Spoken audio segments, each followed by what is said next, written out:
Olá, ouvinte do Podcast Espírita.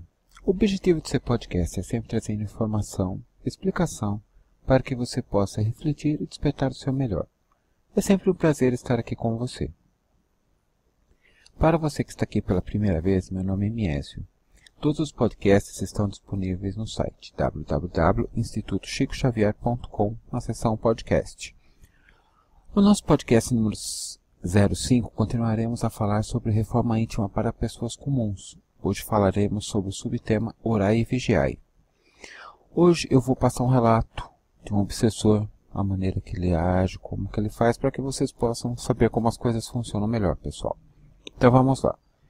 Certa vez convocaram-me para uma reunião de extrema importância, missão a nós confiada pelas altas esferas inferiores, responsáveis pelas desarticulações do bem sobre o plano terrestre. Pois bem, lá chegando soube tratar de trabalhadores de um centro espírita, mais um ponto de luz a serviço do Nazareno. A cada um de nós, chefe de falanges, com um exército razoável ao nosso comando, recebemos uma incumbência, desde o presidente aos líderes, trabalhadores e vizinhos. A ordem é: acabem com eles, destruam as relações entre eles, entrem em suas vidas, sonda-lhes o íntimo, encontrem as brechas e por aí comecem a plantar nossa semente, incessantemente, ininterruptamente. Não poupem esforços na destruição de qualquer propósito mais elevado. E para cada um de nós foi apresentado seu tutelado e o risco que representam, assim como seus pontos fortes especialmente, a fim de ali concentrarmos os nossos esforços em linhas gerais e pontos fracos também. E para minha grata surpresa encontrei uma mulher, loira, bonita, militante do espiritismo, forte e magnetismo nas palavras e no olhar. E mais tarde descobriria qualidades excelentes para nossas ações. Parti então minha nova missão, espírito secular de serviços do astral inferior, por opção, conhecedor das leis divinas e das relações entre as pessoas, conservando pelos mesmos séculos a figura masculina, alto, forte e habilidoso com as palavras, conservando todos os prazeres que tenho direito nessa condição. Por ora apresento-me assustador a fim de intimidar o mais ousado ou aterrorizar o fraco, para as mulheres sempre bonito e sedutor. Dediquei os meus dias a estudar Maria, nome fictício. Apenas a observá-la em casa, no trabalho, no trânsito, os lugares que frequentava, quem são seus amigos e, sobretudo, as emoções que a movem, e as emoções que são base para suas relações familiares, de amizades e profissionais, e nada interferir nas primeiras semanas. Não foi difícil encontrar pontos fáceis de penetração, paciência em constante oscilação, ânimo e motivação também oscilatórios, carência afetiva, emocional, sexualidade nos servia num prato cheio. Já nas preces havia mais frequência e súplica, o que mais salvava era o orai e vigiai, onde por muitas vezes relutou nossas sugestões, desprezou nossa companhia. Mas isso só foi vários meses após o meu árduo trabalho. Observadas as portas de acesso, tracei então meu plano de ação, e passei as atribulações aos meus eleitos para execução. Só não sabia que teria mesmo de travar essa luta, pois a mulher opôs resistência e foi dobrando os meus nas sessões doutrinárias, com o manto de Maria a envolvê-los, submetendo-os ao sono regenerador para o esclarecimento, tão logo fosse possível. Após os tratamentos de magnetização pelos médicos e enfermeiras à estadia de socorro no astral, os soldados do astral inferior, cuja energia e condições são de alta radioatividade, razão pela qual não podem ser ministrados aos enfermos levados às sessões doutrinárias, ainda dormia e vibrava as ações assim executadas. Havia o fio de ligação à vítima, que gradativamente, através da magnetização, era por todo cortado. Fiquei decepcionado e intrigado de eu mesmo ter de me ocupar dessa mulher, mas me agradava e bonita, embora irritante e insistente. Podia me ocupar com coisas maiores, pensava eu. Também temos nossos códigos de ética, e os filhos são nosso último recurso, esgotado todos os outros. A ação maior com eles, neste caso, era afastá-los do centro espírita, fazê-los não querer ir, não querer fazer prece, e para este caso foi o que bastou, pois ela percebeu-me em tempo. Vamos às ações, pois é nisso que estão interessados. A emoção ocupava a mente e o coração, então vamos por ela. A autoestima baixa e o amor próprio ínfimo, como são as suas relações com as pessoas que convive, e aí vamos entrando pela mente, inspirando pensamentos, sutilmente, embora insistentes. No trabalho, estava muito bem servido, com algumas sanguessugas de primeira linha. Ali só fizemos mantê-la piorar a relação com as pessoas através da intolerância do pavio curto. Era o que tinha olhar geral, se antecipava aos problemas, apresentava-os e os demais se viravam contra ela por sentirem-se ameaçadas e inseguras. Era estresse atrás de estresse. E quando ela decidiu calar-se, ajudamos a taxá-la de antissocial, metida, sabe tudo, gerando problemas de relacionamento. Encontrou Maria no mesmo ano 3 propostas de emprego, mas nos encarregamos de desviá-la do caminho. As pessoas com quem tinha o dever de tratar diretamente sugavam-lhe as boas energias, tiravam-na do sério até o momento em que percebeu o estado que ficava. Passou então a proteger sem prece e numa redoma magnética em que melhorava suas condições bioenergéticas. Desviei então o foco para as intrigas, relações, rendimento de trabalho e insatisfações constantes com o trabalho executado, e isso a deixava nervosa. E novamente barrou-me a ação, não mais perdendo a paciência com a sandice das pessoas. Deixava entrar por um ouvido e sair pelo outro. Para não perder tempo e energia, Maria passou a concordar com tudo, ainda que contrariada.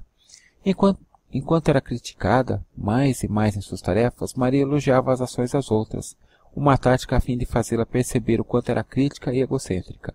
Em casa, o silêncio era seu lema. Uma casa de relações sofridas, ela era o seu arrimo espiritual, a juíza de paz a acalmar os ânimos daquele povo que estava prestes a explodir. Religião não tinha, fé era pouca, e os maus vícios de bandejas fartas. Mostrávamos o quanto era medíocre a sua vida, se era para aquilo que trabalhava, que todo mundo trabalhava e conseguia coisas, e só ela que não. Se aquela era uma condição decente de vida, voltar para a casa dos pais com os filhos e naquelas condições. Condições totalmente adversas para estar em paz, para uma leitura, para seus estudos. Não tinha sequer um ambiente para isso, era obrigado a viver com brigas e ameaças por conta de drogas, de um usuário da família. Lazer pouco tinha, pois as condições financeiras eram poucas. Vivia mais em casa ou pelo centro. De minha parte, nada foi trabalhoso, insuflar ainda mais essas faltas e problemas. Aumentava ainda mais angústias nessas condições. Por várias vezes me alegrava quando o desânimo e o desespero lhe abatia. Ousava até comemorar a vitória que pouco durava. A mulher ressurgia como uma fênix. Espíritos benfeitores nos espantavam com suas luzes protetoras irritantes. Irradiavam vibrações magnéticas em seu entorno a fim de protegê-la. Faziam vigília para arrebatá-la primeiro ao dormir, mas tinha noites em que a pegávamos primeiro, especialmente quando faltava com as preces, vencida pelo cansaço ou em vigilância, ou então voltava ao corpo físico, minada, irritava, triste, desanimada, parecia uma morta-viva. Como já relatei, muito lhe valia, era orai e vigiai, nos botando para correr com as preces e os insistentes pensamentos positivos repetidos por inúmeras vezes na transformação do padrão mental que impedia nossa entrada. Queria que visse como ficavam os vossos cérebros. Brilham. Aciona os mecanismos responsáveis para que produzam respostas orgânicas de alegria ou tristeza. Assim Maria produzia respostas orgânicas negativas, através de nossa influência de pensamento ruim. E quando ela começava na repetição de frases positivas e altruístas, outras áreas do cérebro começavam a reagir e reproduzir boas respostas orgânicas, trazendo a sensação de alegria e euforia, de fé e pensamentos, e travamos essa luta mental.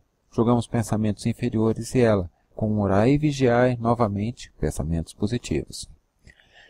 Quem vencia de certo, querem saber? Ora eu, ora ela com seus protetores. Nesse quesito me dava muito trabalho. Pegá-la desprevenida mentalmente até que não era difícil. Desculpa. No entanto, permanecer com a ação era o pior, pois com o vigiai percebia o padrão mental que mantinha e tratava de nos espantar com afirmações positivas.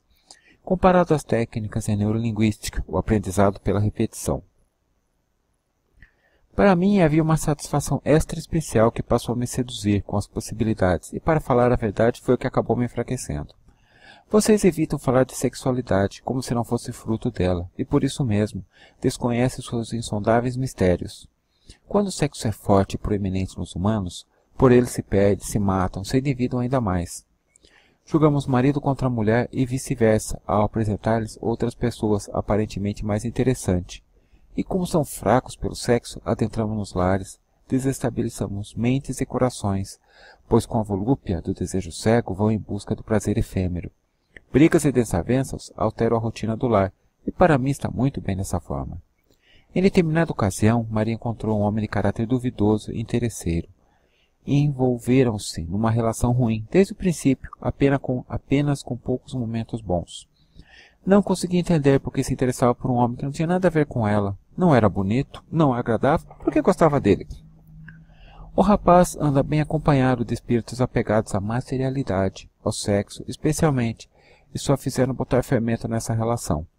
Tudo o que sentiam e viviam era sempre demais, forte e intenso, o que dificultava a administração das emoções por parte dos dois.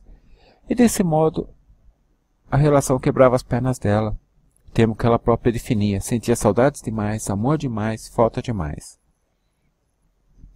Lógico que peguei carona, passei a solver as vibrações dessa relação.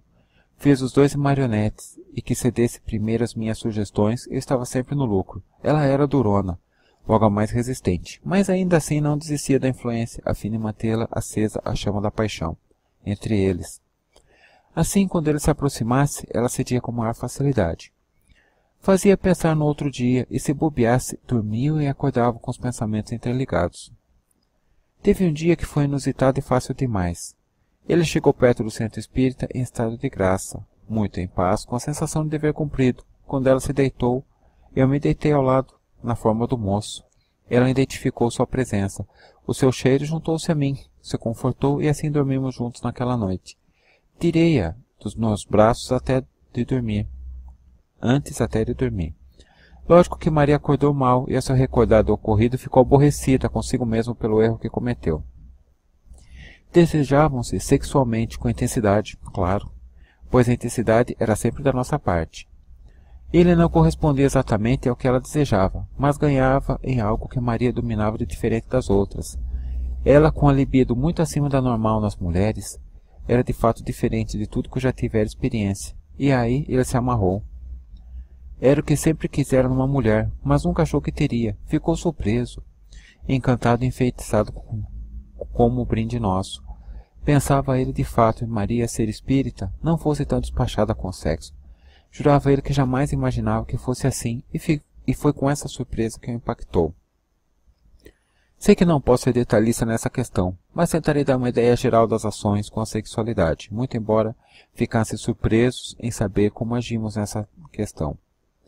Bem, como tudo era demais nessa relação, ao menor pensamento que eles tinham, aproveitávamos para entrar e aumentar assim.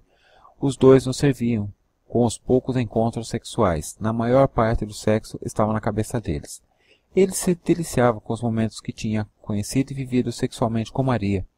Satisfazia a si próprio nas necessidades do sexo, e como a permuta não era direta, ou seja, corpo a corpo, coração a coração e mente a mente, entrava eu lá com toda a volúpia que me cabia, para o sexo me alimentar, como se ela estivesse conosco estivesse. Quando era Maria saciar a si mesma na sede do sexo, então eu me deleitava. Mente aberta, foco disperso, chegava eu pertinho dela a lembrar-lhe o rapaz e o que tinham vivido. Muitas vezes ela se saciava com a minha inspiração, e não porque estava com vontade. Esse já era um hábito dela, só que muito esporádico, e sob minha influência a prática tornou-se mais frequente. Então as coisas pioraram para mim, pois ela não mais aceitava minhas sugestões. Percebera o quanto enfraquecida ficava, irritada, sentia-se minada em suas energias. Cheguei a implantar uma espécie de magneto em sua genitália, pela parte interna, quando do momento de sua autossaciação. Essa possuía a atração que buscava, mais ainda pelo sexo, além de buscar a rotação dos chakras inferiores, desarmonizando os outros como consequência. Visto que percebera algo errado, cessou a prática, procurou equilibrar-se e livrar-se dessa energia estranha que instalara em seu baixo ventre. E voltamos então às preces, muitas preces, súplicas aos benfeitores, para que não sentisse mais o desejo e que não pensasse em sexo de maneira tão exagerada. Suplicava Maria por não possuir tamanho interesse pelo sexo, até a vida solitária que tinha, e isso piorava demais o controle das energias sexuais. Numa dessas noites, ao dormir, pediu aos seus mentores a levar-lhe a estudo, a um tratamento e ao trabalho se tivesse condições.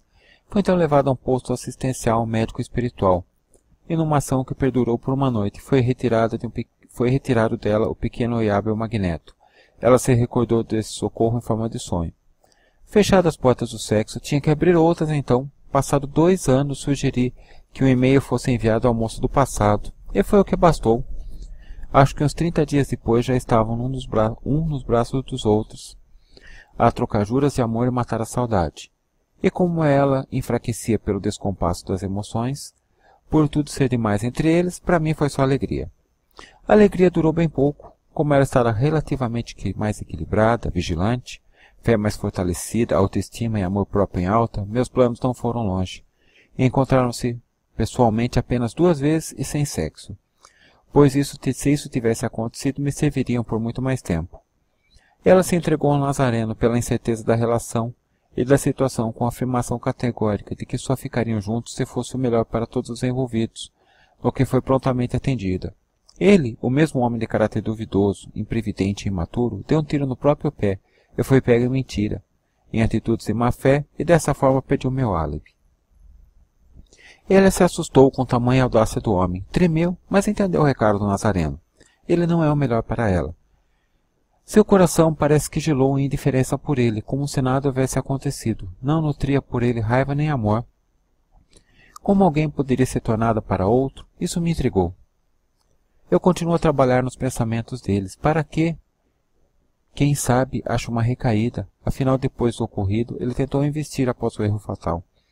Antes desse episódio, peguei-a no trânsito. Mulherzinha impaciente. Era fácil desequilibrá-la. Até que percebi o olhar e as palavras de súplica do seu filho para não arrumar confusão no trânsito. O olhar do menino tocou-lhe a alma, e foi o que bastou para empenhar todos os meus esforços para o autocontrole e paciência no trânsito. No centro também coloquei uns contra os outros, disseminei a discórdia, aumentei as dificuldades, incitei os melindres e egos, fomentei o desânimo. Piorava em tudo em sua chegada no centro, fazia se perder no caminho que costumava fazer e tratava a falta dos trabalhadores. Ensinava a pensar assim: até onde vale a pena todo esse esforço? Por que tenho que passar por isso? Será que vale a pena aguentar melindres, folgas e desaforos de alguns trabalhadores? Aqueles espíritos de porcos em todos os lugares. Os que buscam justificar suas faltas, erros e os pouco comprometimento na figura do seu líder. Ela passou a me perceber com clareza, nessa altura da história. Lógico que me mostrava na melhor forma masculina. Afinal, não queria que percebesse minha forma mais repelente. Mas percebia pelo teor das minhas vibrações. Odiava que rezasse por mim. Ela queria conversar comigo e eu me recusava, mas mesmo assim ela me falava pelos cotovelos. Tinha às vezes que ela chorava muito, dirigindo, ou mesmo ao banho, para que não fosse percebido, especialmente pelos filhos. Quem sabe se eu me comovia ao vê-la em desespero e chorando. Honestamente, no começo nem um pouco, eu gostava muito. Dava-me prazer ver essa cena patética. Passados anos, o mesmo prazer me abandonou. Tinha até ímpeto de acolhê-la em meu colo, confortá-la e encorajá-la com a prática do mal. Ainda é predominante. Partia em mim retirada, a fim de não me comover. Nesses momentos, era bonito de ver o amparo espiritual que vinha ao seu encontro, o padre alemão, o preto e um amigo alemão. Ela os percebia, e numa simbiose energética se fechavam, a fim de da recomposição bioenergética. Maria sentia como que abraçada ao corpo físico, e ali se recostava, e aos poucos ia se apaziguando. Um dia ela estava dirigindo-me. Percebeu-me a falar comigo, mentalmente, é claro, muito embora por vezes articulasse palavras e gestos, se esquecendo que eu sou só um espírito.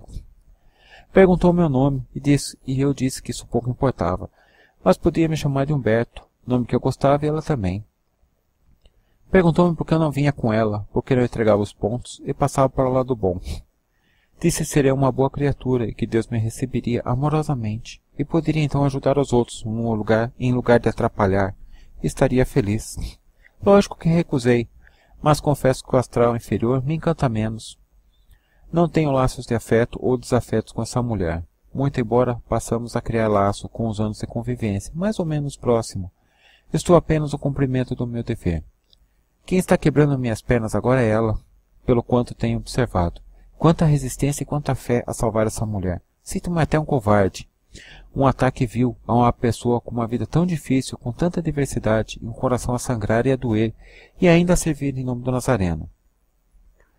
Certa vez, Maria, ao militar pelo Espiritismo, em conversa com um companheiro de causa, ela disse-lhe em meio ao assunto: quero ver um trabalhador sair para testemunhar a fé e servir a Jesus com a barriga vazia e faltando as coisas na casa dele. E Maria pensava, mas não falou. Quantas vezes eu fui ao centro a pé porque não tinha dinheiro? Quantas vezes meus filhos me pediam um pacote de biscoito e eu não tinha dinheiro para comprar? Quantas vezes levava ele a pé comigo, em ônibus lotado? As roupas que eles usavam, em sua maioria doada. Presentes de Natal por ano só tiveram porque a madrinha de um comprava para outro. As minhas roupas eram a mesma de anos atrás e as novas eram doadas pelas amigas do centro. Maria era mãe e pai de um casal de filhos e a segunda criança era uma menina especial. Colocou-a de pé e até os dias atuais padece pelas características específicas de uma criança especial. Eu acabava, mutilava mesmo sem dó e nem piedade o amor próprio e a autoestima dela.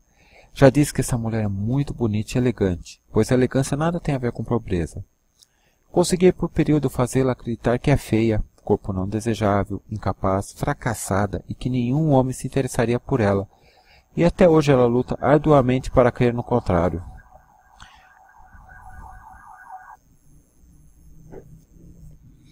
A mãe e os irmãos só foram pegar a menina especial aos 6 meses de vida.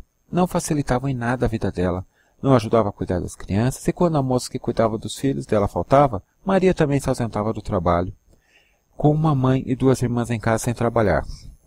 Nos trabalhos por onde passou, quando começava a aparecer, desapareciam com ela, ficava esquecida, passava desapercebida. Sua vida profissional fora naturalmente prejudicada por causa dos filhos. Como cumprir horário e compromisso de trabalho e administrar casa, filho e escola? Podia ter crescido, mas nessa situação impossível era. E hoje penso em como continuar com esse assédio, se já não sou o homem duro de outra hora, se me sinto vil e covarde. Ela está cansada e vem, como sempre, buscando sobreviver. Busca, procura e estuda formas de sair da situação. E tem como aliado a força do pensamento. Nos últimos tempos tem vigiado e orado sobremaneira, para que seu cérebro produza respostas de felicidade, e as portas para mim vêm se fechando. Esse relato não é uma despedida, mas o princípio de um arrependimento, na certeza que me resta partir, pois aqui não haverá lugar para mim. Como um lobo perde o pelo, mas não perde o vício, estou lá e cá. Conheci melhor a rotina dos discípulos do Nazareno, o Kardec e seus seguidores. Ainda não posso partir e continuo a trabalhar nos pensamentos de Maria. Pessoal, eu não vou tecer nenhum comentário sobre esse relato, ok? Eu vou pedir que vocês escutem esse podcast mais 1, 2 vezes. Reflitam sobre sua vida, reflitam sobre as ações, reflitam sobre tudo o que acontece. E não se esqueçam, orai e vigiai. Tá?